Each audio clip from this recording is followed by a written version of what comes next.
When people are first introduced to the possibility of Planet X, they want proof, and not from some wild-eyed lunatic. They want it from a reliable source, and rightfully so. To demonstrate this proof, we first need to understand how astronomers actually discovered the outer planets in our solar system. The search for Planet X actually began when early astronomers first observed perturbations in the orbit of Saturn. Through mathematics, they predicted the existence of Saturn's perturber. William Herschel, a German-born British astronomer, then used this mathematical prediction to discover the planet Uranus in 1781. Interestingly enough, astronomers soon found perturbations in the orbit of Uranus as well. Based on the perturbations observed in the orbit of Uranus, a brilliant young 19th century British mathematician and astronomer by the name of John Couch Adams mathematically predicted the existence and position of a massive object in the outer solar system, one he believed was large enough to be Uranus's perturber. Then, German astronomer John Gall used Adams' mathematical prediction to discover the planet Neptune in 1846, and as with Uranus, astronomers would then find perturbations in the orbit of Neptune as well. Consequently, the search for Planet X was far from over.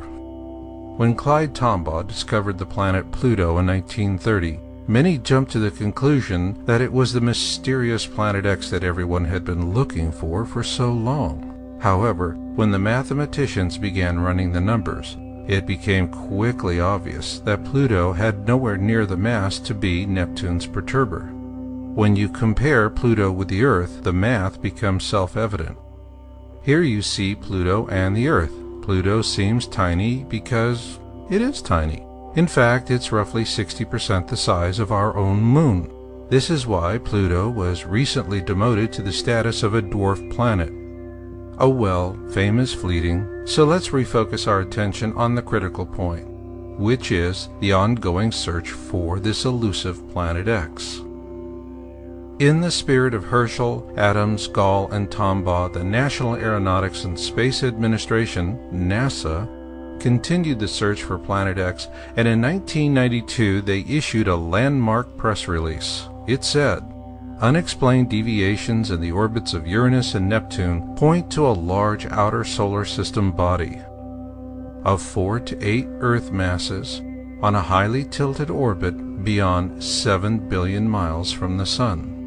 After this announcement, the whole topic of Planet X mysteriously disappeared from the media spotlight. And this takes us back to the 1984 U.S. News article stating that NASA's Infrared Astronomical Satellite, IRAS, detected an object of intense speculation in 1983.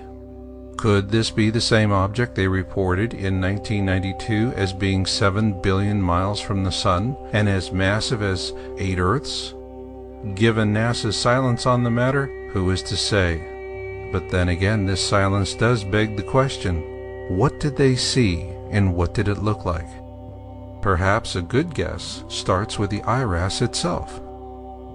When we use amateur telescopes and binoculars in our backyards to view the heavens, we're looking at the skies in the visible light spectrums. However, as the name implies, the Infrared Astronomical Satellite, or IRAS for short, was used to view the heavens in the infrared spectrum. Our military and paramilitary forces use infrared devices for surveillance and to target the bad guys at night.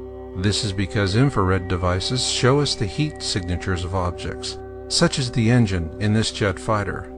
Likewise, astronomers use infrared telescopes to penetrate the dusty regions of space where it is difficult for us to observe cool, distant objects.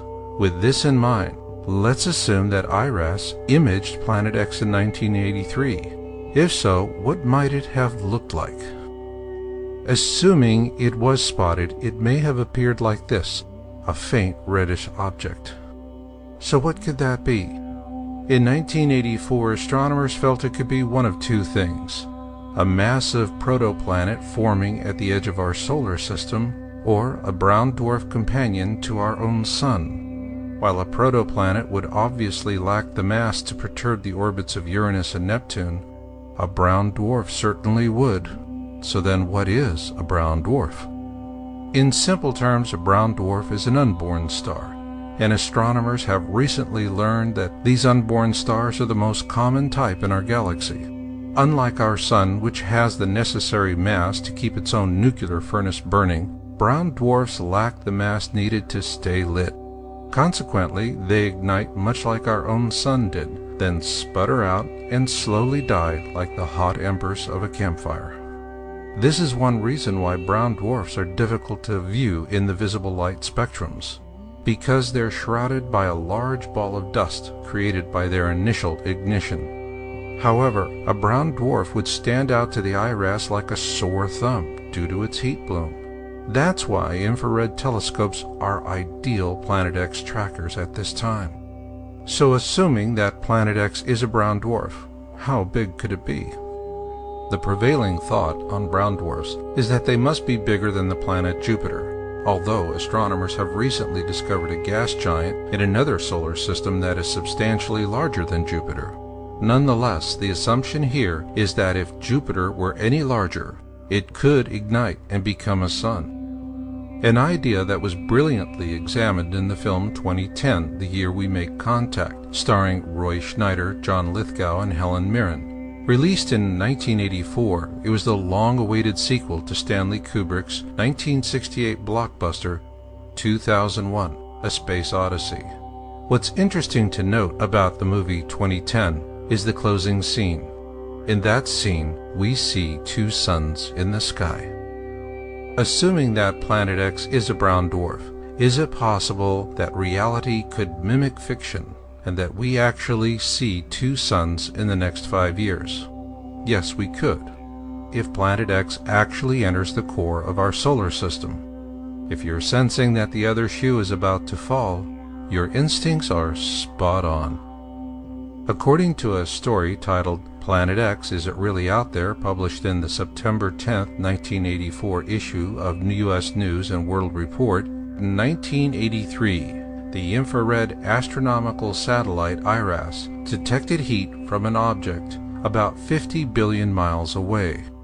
Then in 1992, NASA issued a press release in which they state that they found an object of 4 to 8 Earth masses on a highly tilted orbit beyond 7 billion miles from the Sun. If this indeed is the very same object, the numbers say it all. This monster is headed our way.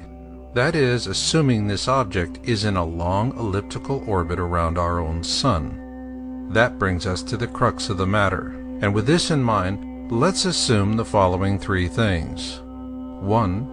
Planet X is an old unborn companion to our own Sun. 2. It is in a long elliptical orbit around our Sun. And 3. It is returning to pass through the core of our solar system, which explains our recent solar violence, global warming, and ongoing Earth changes.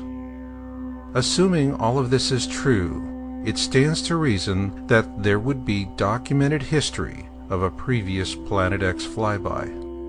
Yes, there is.